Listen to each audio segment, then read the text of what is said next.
Hello বন্ধুরা, আজকে দেখতে পাচ্ছেন যে সাল্লুকে আমি সর্ষে বাড়িতে ঘুরতে নিয়ে এসেছি খুব সুন্দর করে। এটা আমার বন্ধু, তা দেখতে পাচ্ছেন যে আমি নিয়েছি, খুব সুন্দর লাগছে সাল্লুকে দেখতে। তাই এখানে সাল্লুকে ছেড়ে দেবো, উড়বো একটু, এনে খেলা করব, ওই জন্য নিয়ে এসেছি।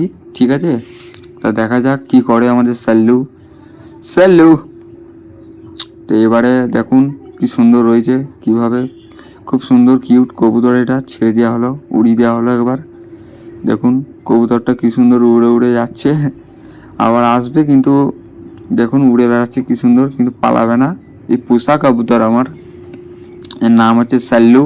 তো সরষে বাড়িতে আমি একটা কাঠের দরজা বানাচ্ছি, কবুতরের ঘরের একটা দরজা লাগবে, ওই জন্য ওইটা কেটে নিয়ে মাপ করে দরজাটা এখানে বসাবো, ওই জন্য একটা দরজা বানাতে শুরু করলাম। তারপরে এখানে দরজাটা হয়ে যাওয়ার পর কিছু কবুতর আমার রাখা হবে এখানে। তারপরে এখানে দেখতে পাচ্ছেন সাল্লু, লেতুনি, টাইগারের বাচ্চা, খুব সুন্দর। দেখুন লোকেশনটা কত সুন্দর লাগছে কবুতরগুলোকে।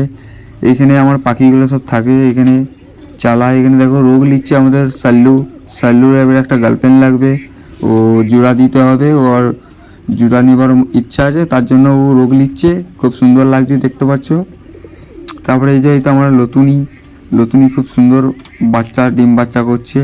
আর ওইখানে দেখতে পাচ্ছেন টাইগার আমাদের, আর ওইখানে টাইগারের ছেলে আর ছানা হয়েছে দুটো, দেখাচ্ছি। ঠিক আছে, এটা হচ্ছে টাইগার আমাদের, দেখতে পাচ্ছ।